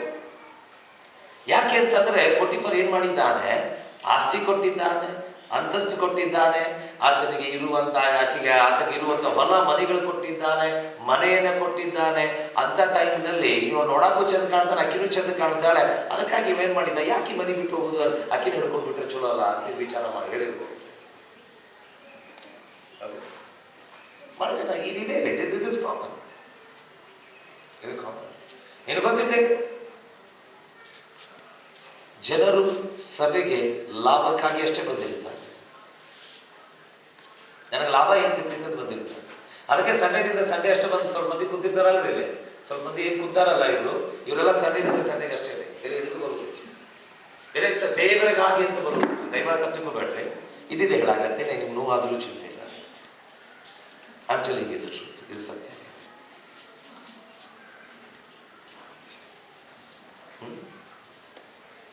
We don't want God from Monday to Saturday. So ಸೋಮವಾರದಿಂದ ಶನಿವಾರಕ್ಕೆ ನನಗೆ ದೇವರು ಬೇಕಾಗಿಲ್ಲ. ನನಗೆ ನನ್ನ ಲಾಭ ಸಿಕ್ಕರೆ ಸಾಕ್ರೆ. ಹೌದೇ? ಹೌದು. ಯಾರೋ ಒಬ್ರು ಪ್ರಾರ್ಥನೆ ಮಾಡ್ತಾರೆ, ಚರ್ಚ್ಗೆ ಹೋದ್ರೆ ಪರ್ಲಕ್ಕೆ ಹೋಗ್ಬಿಡ್ತಿರ್ತಾರೆ, ನಡೀತಿರ್ತಾರೆ. ನನಗೆ ಲಾಭ ಸಿಕ್ಕರೆ ಸರ್.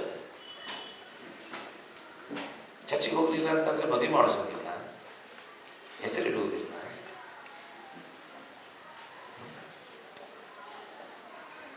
Face the truth. ಯಾಕೆ ಸತ್ಯವನ್ನು ಎದುರಿಸಲಿಕ್ಕೆ ಹಿಂದೆ ಸರಿತೀವಿ? ಒಬ್ಬ ಚಾಲೆಂಜ್ ಆಗತ್ತೀನಿ ನಾನು, ಸತ್ಯವನ್ನು ಎದುರಿಸಲಿಕ್ಕೆ ಯಾಕೆ ಹಿಂದೆ ಸರಿತೀವಿ? You question. ಒಬ್ಬನ ಸವಾಲಾಗತ್ತೀನಿ, ನನ್ನ ಪ್ರಶ್ನೆ ಹಾಕ್ತೀನಿ, ನಾನೇ ಉತ್ತರ ಕೊಡ್ತೇನೆ. ಗ್ಯಾರಂಟಿ ಒಬ್ಬೊಬ್ಬರ ಪ್ರಶ್ನೆ ಹಾಕ್ತೀನಿ, ಒಬ್ಬೊಬ್ಬರಿಗೆ ಕರೆಕ್ಟ್ ಉತ್ತರ ಕೊಡ್ತೇನೆ ನಾನು.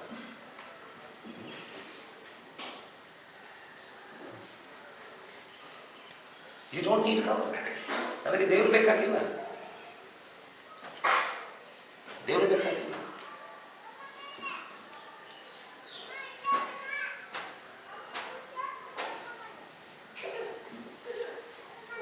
Correct. The question is faithfulness. ಆತನ ನಂಬಿಗಸ್ತಿಕೆ ಪ್ರಶ್ನೆ ಹಾಕಿದ್ರಿ. ಅವ್ರು ಏನ್ ಹೇಳಿದ್ರು ಗೊತ್ತ್ರಿ? ಇದಕ್ಕೆ ಇವೇನ್ ಮಾಡಿದ, 44 ಒಟ್ಟಿಗೆ ನಂಬಿಗಸ್ತನಾಗಿದ್ದು ಇದಕ್ಕೆ. Now being faithful led Joseph to many problems. ನಂಬಿಗಸ್ತಿಗಾಗಿ ಬದುಕಿದ್ದಕ್ಕೆ ಯೋಸೆಫನಿಗೆ ಬಹಳ ಸಮಸ್ಯೆಗಳು ಹೋಗ್ಲಿಕ್ಕೆ ಪ್ರಾರಂಭವಾಗಿದೆ. ಇನ್ನೊಂದು ಮಾತು ಹೇಳ್ತೀನಿ, when you are faithful and you are struggling for your faithfulness, ಯಾವಾಗ ನೀನು ನಂಬಿಗಸ್ತಿಕೆನಾಗಿರ್ತೀಯೋ ಆ ನಂಬಿಗಸ್ತಿಕೆ ನಿಮಿತ್ತವಾಗಿ ಬಹಳ ಸಮಸ್ಯೆಗಳು ಬರ್ತವೆ. ಅಂದರೆ ಇದಕ್ಕೆ ಬರೋದಿಲ್ಲ, ಬಹಳ ಸಮಸ್ಯೆಗಳು ಬರ್ತವೆ. That's the truth. ಈಗ ಕ್ವಶನ್ ಏನ್ ಗೊತ್ತ್ರಿ? What was the big deal? ಒಂದು ಡೀಲ್ ಏನಾಗಿತ್ರಿ? ಹೋಗಕ್ಕೆ ಒಟ್ಟಿಗೆ ಮಲಗಿ ಬಂದ್ಬಿಟ್ಟಿದ್ರೆ ಪ್ರಾಬ್ಲಮ್ ಸಾಲ್ವ್ ಆಗಿಬಿಡ್ತಿತ್ತು. ಏನು ಹೋಗುದೈತೆ ಅಂತ ಯಾರಿಗೂ ಗೊತ್ತಾಗ್ತಾ ಇಲ್ಲ, 44ಗೂ ಗೊತ್ತಾಗ್ತಾ ಇಲ್ಲ. ಯಾಕಂದ್ರೆ ಯಾವ ಆಳೆ ಇಲ್ಲ, ಹೋಗಿ ಮನೆಗೆ ಬಂದ್ಬಿಟ್ಟಿದ್ರೆ ಪ್ರಾಬ್ಲಮ್ ಸಾಲ್ವ್ ಆಗಿಬಿಡ್ತಿತ್ತು. ಬಟ್ ಆತ ಹೇಳಿದ, ನಾನು ನನಗೆ ನಂಬಿಗಸ್ತನಾಗಿದ್ದೇನೆ, ಯಜಮಾನನಿಗಾಗಿದ್ದೇನೆ, ಇವು ನಮ್ಮಿಬ್ಬರಿಗಿಂತ ದೇವರಿಗೆ ನಂಬಿಗಸ್ತಿಗೆ ಅಂತೇಳಿ ಎಲ್ಲ ಬಿಟ್ಟು ಓಡಿದಲ್ಲ. ಆ ಓಡಿದಕ್ಕೆ ಸಮಸ್ಯೆ ಬಂತ್ರಿ. ಅದಕ್ಕಾಗಿ ಜನ ಏನ್ ಮಾಡಿದ್ರು ಗೊತ್ತ್ರಿ? ಅವನ ನಂಬಿಗಸ್ತಿಕೆಗೆ ಪ್ರಶ್ನೆ ಹಾಕಿದ್ರು. ಅವನ ನಂಬಿಗಸ್ತಿಗೆ ಪ್ರಶ್ನೆ ಹಾಕಿದ್ರು. ಹೌದು, ಎದುರಿಸಿರಲ್ಲ ಪ್ರಿಯರೇ. ನಾವು ಮಾತಾಡ್ತೇವೆ, ಯಾವ ವ್ಯಕ್ತಿ ತಪ್ಪಿನಲ್ಲಿದ್ದಾನೋ ಜನರನ್ನು ಎದುರಿಸುವುದಿಲ್ಲ. ಯಾವ ವ್ಯಕ್ತಿ ನಂಬಿಗಸ್ತನಾಗಿದ್ದಾನೋ ಏನನ್ನು ಎದುರಿಸಲಿಕ್ಕೆ ಹಿಂದೆ ಸರಿಯೋದಿಲ್ಲ. ಏನನ್ನು ಎದುರಿಸಲಿಕ್ಕೆ ಹಿಂದೆ ಸರಿಯೋದಿಲ್ಲ. The question is faithfulness. ಅದರ ನಂಬಿಗಸ್ತಿಕೆಗೆ ಪ್ರಶ್ನೆ ಹಾಕಿದ್ರಿ. Second one, they pulled away his faith. ಆತನ ದಯೆಯನ್ನು ಎಳೆದು ಹಾಕಿದ್ದಾರೆ, ತಕ್ಕೊಂಡು ಬಿಟ್ಟರು. ಅವನು ಹೊಂದಿದ್ದು they pulled out his faith. ಆತನ ಮೇಲೆ ಇದ್ದಂತ ಅವರ ದಯೆಯನ್ನು ತೆಗೆದು ಹಾಕಿದ್ದಾರೆ. ಈಗ 44 ದಯೆ ಅವ ಏನು ಹೇಳಿದ್ರು ಗೊತ್ತ್ರಿ? I was just imagining the same. ನನ್ನ ಮನಸ್ಸಿನಲ್ಲಿ ಆ ಸೀನನ್ನು ಇಮ್ಯಾಜಿನ್ ಮಾಡ್ತಾ ಇದ್ದೆ, ವಿಚಾರ ಮಾಡ್ತಾ ಇದ್ದೇನೆ. ಅವ ಏನು ಹೇಳಿದ್ರು ಗೊತ್ತ್ರಿ? ಅಯ್ಯ, ನಾನು ಮಾಡಿಲ್ಲ, ಇಷ್ಟು ದಿವಸ ನೀನು ನನ್ನೊಟ್ಟಿಗೆ ಇದೆ, ನಾನೇನು ಒಟ್ಟಿಗೆ ಇದ್ದೇನೆ, ನಾನು ನೋಡು, ನೀನು ಎಷ್ಟು ನಂಬಿಗಸ್ತನಾಗಿದ್ದೇನೆ, ಎಂಥ ನಂಬಿಗಸ್ತನಾಗಿ ಕೆಲಸ ಮಾಡಿದ್ದೇನೆ, ನಾನು ಯಾವಾಗಲೂ ನಾನು ಎಂಥ ಅಪರಾಧ ಹೆಂಗೆ ಮಾಡಲಿ ಅಂತ ಕೇಳ್ತಾ ಇರಬೇಕಾದ್ರೆ 44 ಹೇಳಿದ, ಇವೆಲ್ಲ ಹೇಳಕ್ ಹೋಗ್ಬೇಡ, ನಿನ್ನ ವಸ್ತ್ರ ಐತರಲ್ಲೇ ಧರಿಸಲು. ಅದೇ ಪ್ರೂಫ್. ಏನು ನೀನು ದಯೆ, ನಾನು ನಿನಗೆ ದಯೆನೂ ತೋರಿಸುವುದಿಲ್ಲ, ಈಗ ಸಾಕು ನಿನ್ನ ದಯೆ. ನಾನು ಹಿಂದೆ ಎಷ್ಟು ಸಾರಿ ಆಕೆ ಒಟ್ಟಿಗೆ ಮಲಗಿಲ್ಲ ನೀನು, ಎಷ್ಟು ಸಾರಿ ಆಕೆ ಹಿಂದೆ ಬೆನ್ನತ್ತಿಲ್ಲ ನೀನು.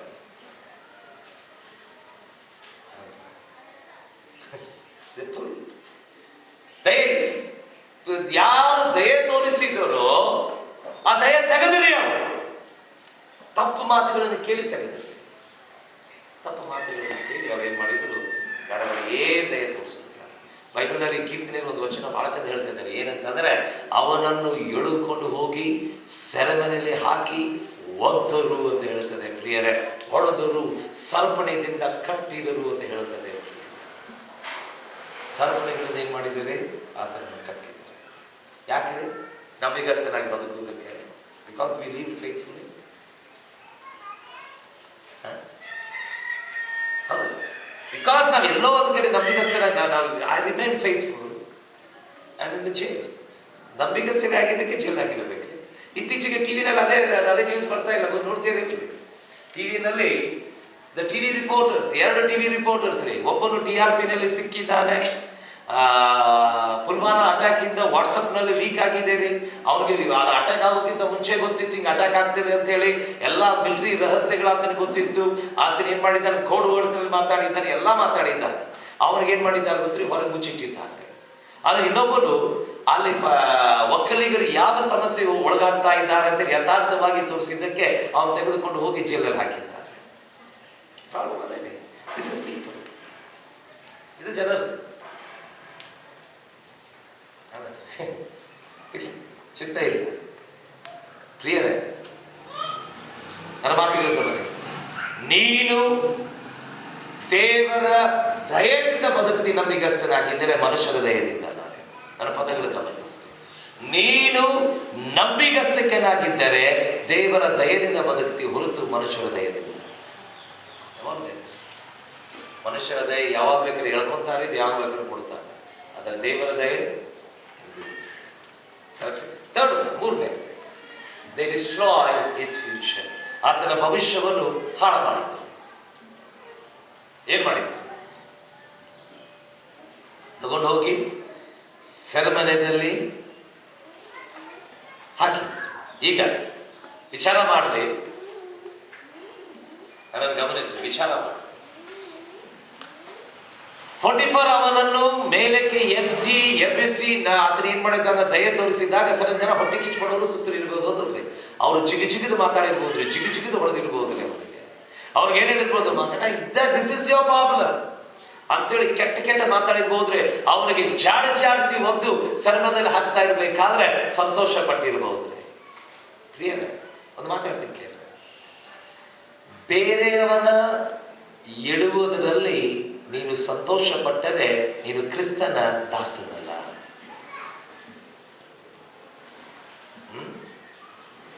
ಬೇರೆಯವನು ಬಿಡ್ರೆ, ನಿನ್ನ ವೈರಿಯು ಬಿದ್ದಿದ್ದಾನೆ, ನಿನ್ನ ವೈರಿಯು ಅಂತ ಹೇಳ್ತಾ ಇದೆ.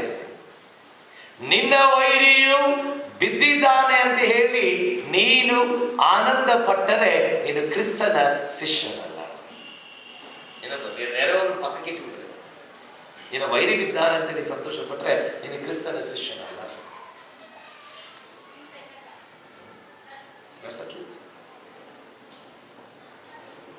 ಸತ್ಯ ದಿನ ಬರಲಿ. ಬಹಳ ಜನ ಸಂತೋಷ ಪಡ್ತೇವೆ.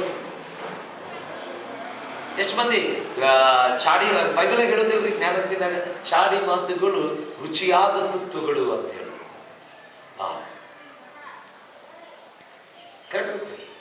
You are destroying somebody's future. ಬೇರೆಯವರ ಭವಿಷ್ಯ ನೀನು ಕೂತು ಹಾಳು ಮಾಡ್ತಾ ಇದೆಯಲ್ಲ. ನೀನು 4 ಗೋಡೆಯಲ್ಲಿ ಬೇರೆಯವರಿಗೆ ಆಕಿ ಬಗ್ಗೆ ಇಲ್ಲ ಅವನ ಬಗ್ಗೆ ಹೇಳಿ ನೀನಪ್ಪ ಬೇರೆಯವ್ರ ಭವಿಷ್ಯ ಹಾಳು ಮಾಡ್ತಾ ಇದೆಯಲ್ಲ. ಅವ್ರು ಮಾಡಿದ್ದೀರಿ. ಬಹಳ ಜನ ನಂಬಿಗಸ್ತರು, ನಾ ಎಲ್ಲರೂ ಹೇಳತ್ತಿಲ್ಲ, ಅದಕ್ಕೆ ಹೇಳಿದೆ ನಂಬಿಗಸ್ತೇನೆ. ನಾನು ನನ್ನ ಮಾತಿಗೆ ಹೋಗ್ತೀನಿ, ಚಿಂತೆ ಮಾಡಬೇಡ್ರಿ, ಅವರೇ ನಿಮ್ಮ ಭವಿಷ್ಯ ಹಾಳು ಮಾಡಿಲ್ಲ, ಹಾಳು ಮಾಡೋಕ್ಕಾಗೋದಿಲ್ಲ, ಹಾಳು ಮಾಡಿಲ್ಲ. Let me finish with this. ಇದನ್ನ ಹೇಳಿ ಮುಗಿಸ್ತೇನೆ. ದ ಪ್ರಿನ್ಸಿಪಲ್, ಜೋಸೆಫ್ಸ್ ಪ್ರಿನ್ಸಿಪಲ್ಸ್, ಯೋಸೆಫನ ತತ್ವಗಳು.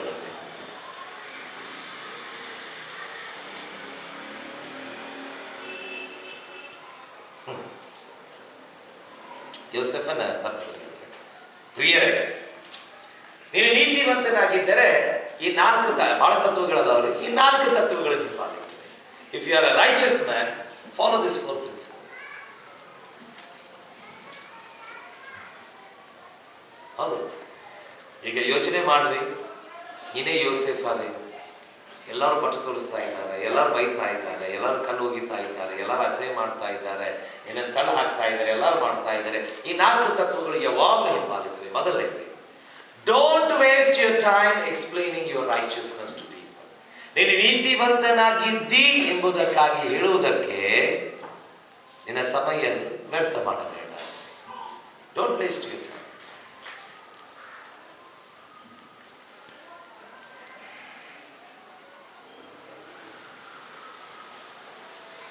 ಕರೆಕ್ಟ್? ಈಗ ಹೇಳ್ತೇನೆ, ನೀನು ನೀತಿವಂತನಾಗಿದ್ದಿ ಎಂಬುದಕ್ಕಾಗಿ ಜನರಿಗೆ ಹೇಳುತ್ತಾ ನಿನ್ನ ಸಮಯವನ್ನು ವ್ಯರ್ಥ ಮಾಡಬೇಡ. Never do that. ಬಿಟ್ಬಿಡು. ಈಗ ಎಷ್ಟು ಮಂದಿಗೆ ಹೇಳುತ್ತೆ? ನಾ ಹೇಳ್ತೇನೆ ಕೇಳಿ. ನಾ ಮಂಜುಗೆ ಹೇಳ್ಬೋದ್ರಿ, ಮಾಧವಿಗೆ ಹೇಳ್ಬೋದು, ಇವನಿಗೆ ಹೇಳ್ಬೋದು, ಮ್ಯಾಥ್ಯೂಗೆ ಹೇಳ್ಬೋದು, ಆಕಾಶ್ ಹೇಳ್ಬೋದು, ಒಂದು 5 ಮಂದಿಗೆ ಹೇಳ್ಬೋದ್ರಿ. ಇಲ್ಲಪ್ಪ ನಾ ಮಾಡಿಲ್ಲ. 10 ಮಂದಿಗೆ ಹೇಳ್ಬೋದ್ರಿ, ನಾ ಮಾಡಿಲ್ಲ. ಇಡೀ ಚರ್ಚೆಗೆ ಹೇಳ್ಬೋದ್ರಿ ನಾನು. People listen to me. ನಾನು ನೀತಿವಂತನಾಗಿದ್ದೇನೆ ಅಂತ ಹೇಳಿ ಇಡೀ ಸಭೆ ಅರ್ಥ ಮಾಡ್ಕೊಳ್ತೇನೆ, ತಿಳ್ಕೊಳ್ತಿದ್ರೆ ಇಲ್ಲ. ಯಾಕೆಂತಂದ್ರೆ ಇಲ್ಲಿ ಕೂತ್ಕೊಂಡವರು ನಾವೆಲ್ಲರೂ ನಮ್ಮದ ಆಲೋಚನೆಗಳಿಂದ ವಿಚಾರ ಮಾಡೋರು. ತಪ್ಪ ಅವ ತಪ್ಪ. ಈಗ ಬೈಬಲ್ ಪ್ರಕಾರ ನಾವು ನೋಡಿದಾಗ ಡೋಂಟ್ ವೇಸ್ಟ್ ಯುವರ್ ಟೈಮ್. ನಾನು ನೀತಿವಂತನು ಬಿಡ್ರಿ. ಅವ್ರಿಗೆ ಮಾತಾಡಕ ಬಿಡ್ರಿ. Don't waste your time. ಒಂದು ರಹಸ್ಯ ಹೇಳ್ತೇನೆ. Smile and silence are the two great weapons when you are accused. ನಿನಗೆ ನಿನ್ನ ಬಗ್ಗೆ ದೂರು ಹೇಳಿದಾಗ ನಗು ಮತ್ತು ಮೌನ ಎರಡು ದೊಡ್ಡವಾದಂತ ಆಯುಧ. ನಿನ್ನ ಬಗ್ಗೆ ಕೆಟ್ಟ ಹೇಳ್ತಾ ಇರಬೇಕಾದ್ರೆ ನಗರಿ, ಮೌನ. Just put a smile. ಮಾಡಬಹುದ್ರಿ? ಅಯ್ಯೋ ಪಾಸ್ಟ್ರೇ, ನಾನು ನೀತಿವಂತನಾಗಿದೆ. Why you want to go explain it to me? ನಿನ್ನ ದೇವ್ರಿಗೆ ಗೊತ್ತಿಲ್ಲ ನೀ ನೀತಿವಂತನಾಗಿದ್ದಿ ಅಂತ ಹೇಳಿ? ದೇವ್ರಿಗೆ ಗೊತ್ತಿಲ್ಲ ನೀ ನೀತಿವಂತನಾಗಿದ್ದಿ ಅಂತ ಹೇಳಿ ಬಿಟ್ರೆ ಟೈಮ್ ಇಂಪ್ರೂವ್. ಸಮಯ ತೋರಿಸ್ತದೆ, ಸಮಯ ತೋರಿಸ್ತದೆ. ಯಾವ ದಿವಸ ನನ್ನ ಸಮಯ ಬರ್ತಿದ್ದಲ್ಲ, ನನ್ನ ಸಮಯ ಬರ್ತಿದ್ದಲ್ಲ, ಅವಾಗ ಮಾತಾಡ. ಈಗ ಯೋಚನೆ ಮಾಡ್ರಿ, ಒಂದು ದಿವಸ ರಾಜನಿಗೆ ಎತ್ತಿ ಐಗುಪ್ತ ದೇಶದ ಪ್ರಧಾನ ಮಂತ್ರಿಯಾಗಿ ಮಾಡಿದಾಗ ಏನಾಯ್ತು ಗೊತ್ತಿರಿ? ಎಲ್ಲರೂ 44 ಬಂದು ಹೇಳಿರ್ಬೋದ, ಯಾರು ನಾನು ತಪ್ಪು ಮಾಡಿದೆ, ನಾನು ಕ್ಷಮಿಸು. ಯಾರು ಎತ್ತಿದ್ರು? ಯಾರು ಭವಿಷ್ಯ ಹಾಳು ಮಾಡಕ್ಕೆ ಯೋಚನೆ ಮಾಡಿದ್ರಿ? ಜನ ಮಾಡಿದ್ರಿ, ದೇವರಲ್ಲ. ಟೈಮ್ ಬರ್ತಿದ್ರೆ ನಾನು ಸಣ್ಣ ಜನರ ಟಿ ಶರ್ಟ್ ನಲ್ಲಿ ನಾನು ನೋಡ್ಕೊಂಡಿರಲಿಲ್ಲ, ಅಪ್ನಾಗಿ ಟೈಮ್ ಆಗಿಲ್ಲ, ನಮ್ಮ ಸಮಯ ಬರ್ತಾ ಇದೆ. And time will prove who you are. ಸಮಯ ತೋರಿಸ್ತದೆ ನೀನು ಯಾರು ಅಂತ ಹೇಳಿ. ಸಮಯ ತೋರಿಸ್ತದೆ. ಇನ್ನೊಂದು ನೋಡ್ಕೊತಾ ಹೋಗ್ರಿ ನೀವು. ಹೇಳ್ತಾ ಇದ್ದೇನೆ ಕೇಳಿ.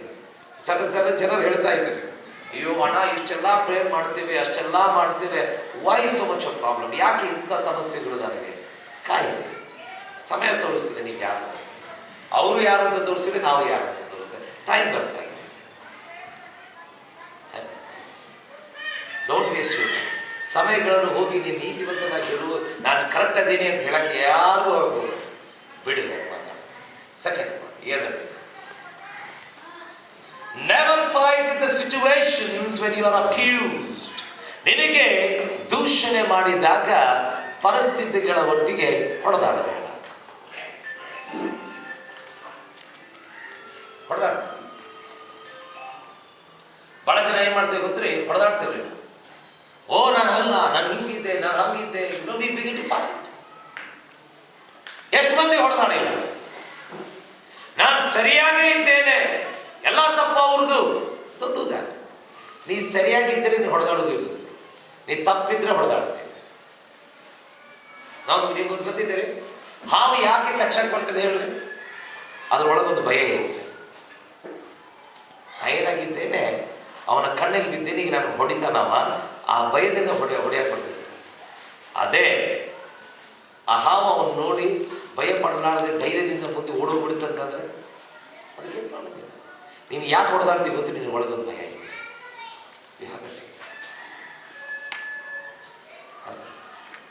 ಬರ್ತದೆ.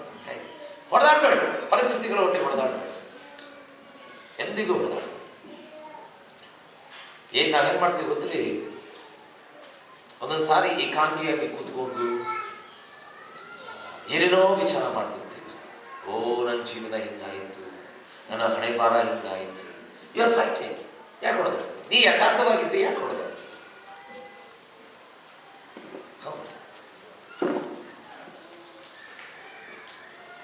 ಹೊಡೆದ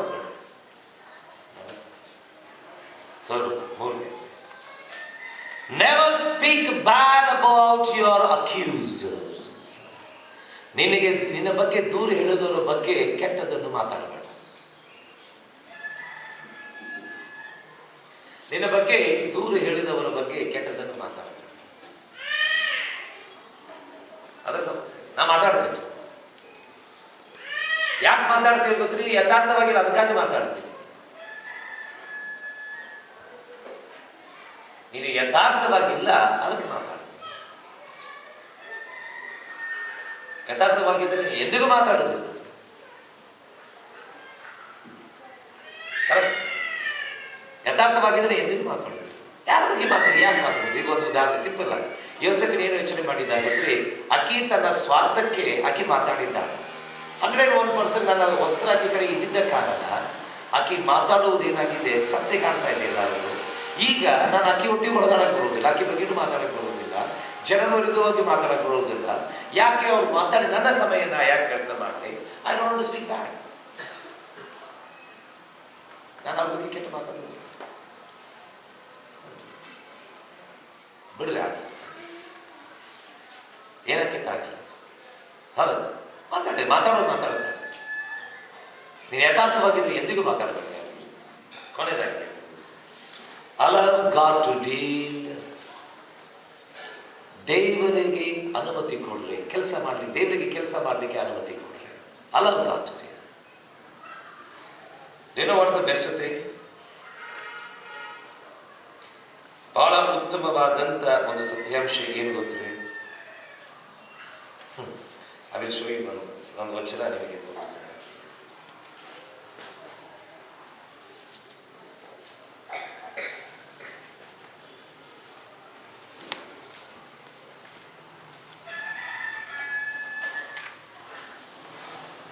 ಮೂವತ್ತೊಂಬತ್ತನೇ ಅಧ್ಯಾಯ 20ನೇ ವಚನ 20 ಜೋರ